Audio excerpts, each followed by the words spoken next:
انا انزلناہ فی لیلۃ القدر، ہم نے عزت والی رات اس میں قرآن مجید کو اتارا ہے۔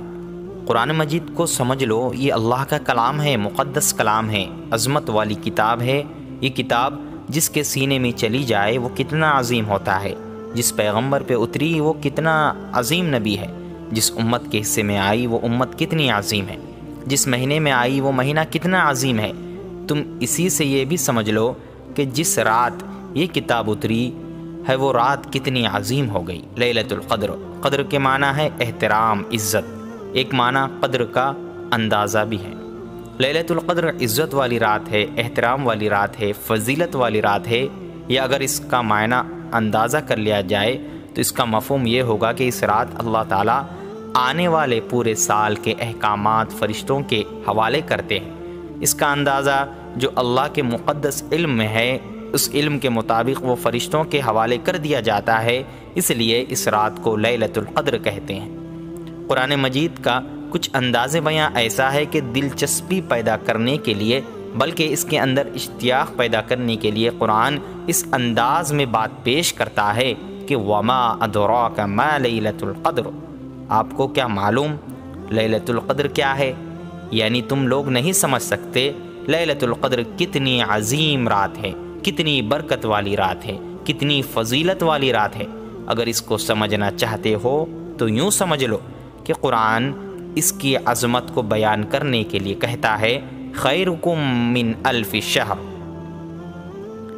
ہے تو ایک رات لیکن اس ایک رات کی عبادت 1000 مہینوں سے بہتر ہے۔ الف شہر 1000 مہینہ، 1000 مہینے کہ اگر سال بنائے جائے 83 سال 4 ماہ تقریباً بنتے ہیں، تو اس ایک رات کی عبادت 83 سال 4 ماہ سے بھی زیادہ بہتر ہے۔ اس میں ایک لفظ ہے، اس پہ غور کریں۔ اللہ کہتے ہیں خیرکم من الف شہر، 1000 مہینے سے بھی بہتر۔ کتنی بہتر میں نہیں جانتا، کتنی بہتر آپ بھی نہیں جانتے کتنی بہتر۔ اگر آپ مجھے اجازت دیں تو میں ایک جملہ کہہ دوں کہ اللہ کے نبی نے بھی نہیں بتایا کتنی بہتر۔ اللہ کہتے ہیں 1000 مہینے سے بہتر۔ جس کو رب بہتر کہے اس کو رب ہی جان سکتے ہیں کہ کتنی بہتر ہے، اس کا اندازہ کوئی نہیں لگا سکتا۔ 1000 مہینے سے بہتر ایک رات مل گئی، اور اگر کسی خوش نصیب کو پورے 60 سال کی زندگی میں 2-4 راتیں بھی لیلۃ القدر کی مل جائیں تو آپ اس آدمی کا اندازہ لگائیں کہ وہ کتنا خوش نصیب ہوگا۔ قرآن کہتا ہے تنزل الملائکہ، اس رات کو آسمان سے فرشتے اترتے ہیں، اللہ کی رحمت خاصہ نازل ہوتی ہیں، اللہ اپنے بندوں کی طرف متوجہ ہوتے ہیں۔ حدیث پاک میں آتا ہے اس رات کی عظمت کو تلاش کرنے کے لیے اللہ کے محبوب نے پہلے عشرے میں رمضان المبارک کا اعتکاف فرمایا، یہ رات نہ ملی۔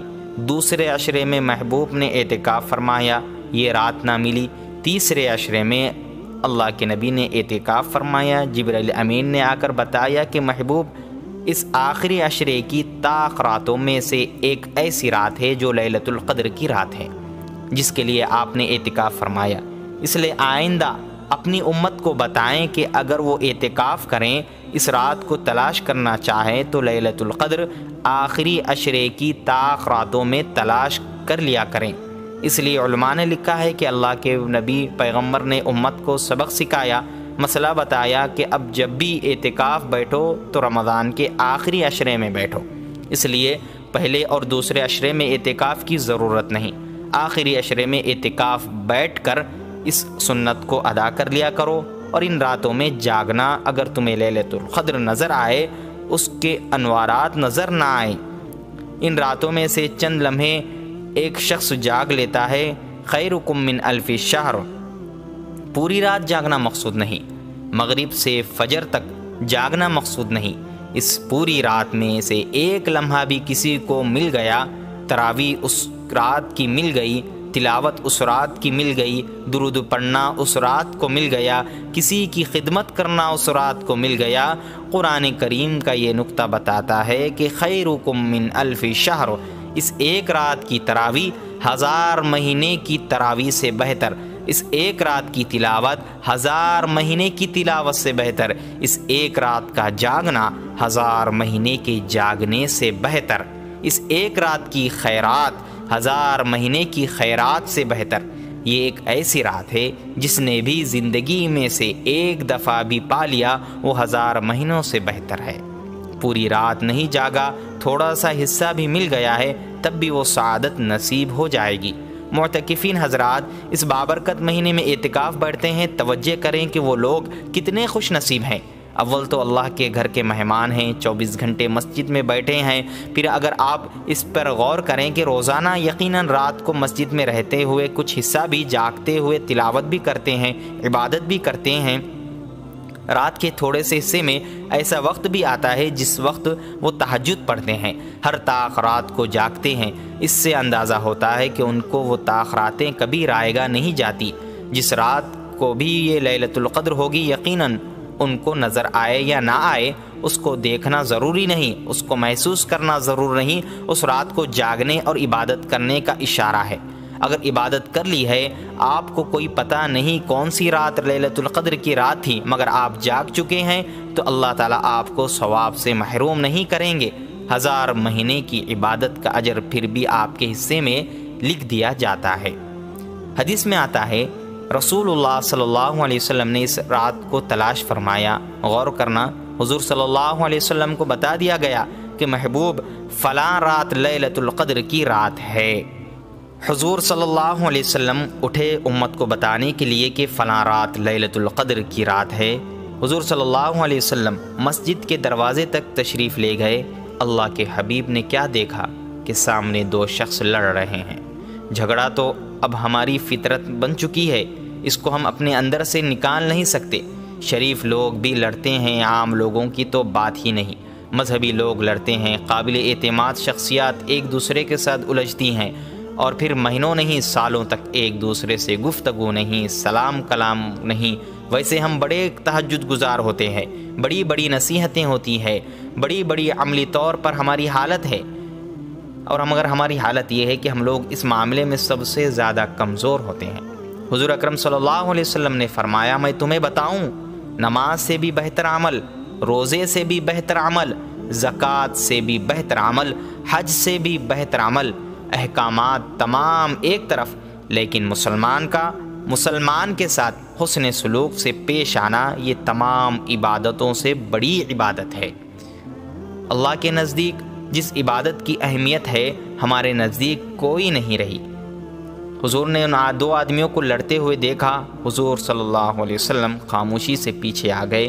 حدیث میں آتا ہے حضور کے چہرے پر جلال، غصے کے آثار ظاہر ہوئے۔ اللہ کے رسول خیر کی خبر لے کر آئے، فرمایا مجھے اللہ نے لیلۃ القدر بتائی، ان 2 آدمیوں کی لڑائی کی نحوست کی وجہ سے لیلۃ القدر میرے ذہن سے مٹا دی گئی، میرے دماغ سے محو کر دی گئی، اٹھا لی گئی کہ وہ کون سی رات ہے، ورنہ میں تمہیں بتاتا کہ یہ لیلۃ القدر کی رات ہے۔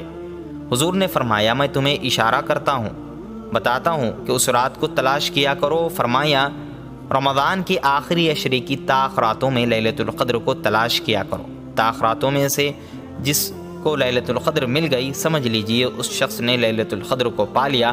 اب طاق راتوں میں 21، 23، 25، 27، 29 کی راتیں ہیں۔ ان راتوں میں لیلۃ القدر کو تلاش کر لینا، سمجھ لینا کہ اگر تمہیں جاگتے رہے تو تمہیں لیلۃ القدر مل چکی ہے، تم اس سعادت کو حاصل کر چکے ہو۔ اگر ان راتوں میں کوئی شخص نہیں جاگتا، فرمایا وہ بہت بڑا محروم ہے۔ میرے پیغمبر کا یہ جملہ دل پر لکھ لو، وہ بدبختی ہوگا جس کے نصیب میں ہدایت نہیں، جس کے نصیب میں خدا کی رحمت نہیں، وہ بدبخت اس رات کو ہدایت سے محروم ہو سکتا ہے، ورنہ کوئی آدمی محروم نہیں رہتا۔ جو بدترین انسان ہے وہ اس رات سے محروم ہوگا۔ حضور نے فرمایا طاق راتوں میں اس کو تلاش کرو۔ صحابہ کہتے ہیں جب صبح حضور اٹھے، رحمت للعالمین کے پیشانی پر مٹی اور گارے کے تھوڑے سے آثار تھے، جسے زمین میں پانی سے بھیگی ہوئی ہو، اس پہ کوئی سجدہ کرے۔ اس رات بارش ہوئی تھی۔ حضور نے فرمایا یہ لیلۃ القدر کی رات تھی۔ بعض صحابہ کہتے ہیں ہم پہچان گئے کہ یہ 21 کی رات ہے۔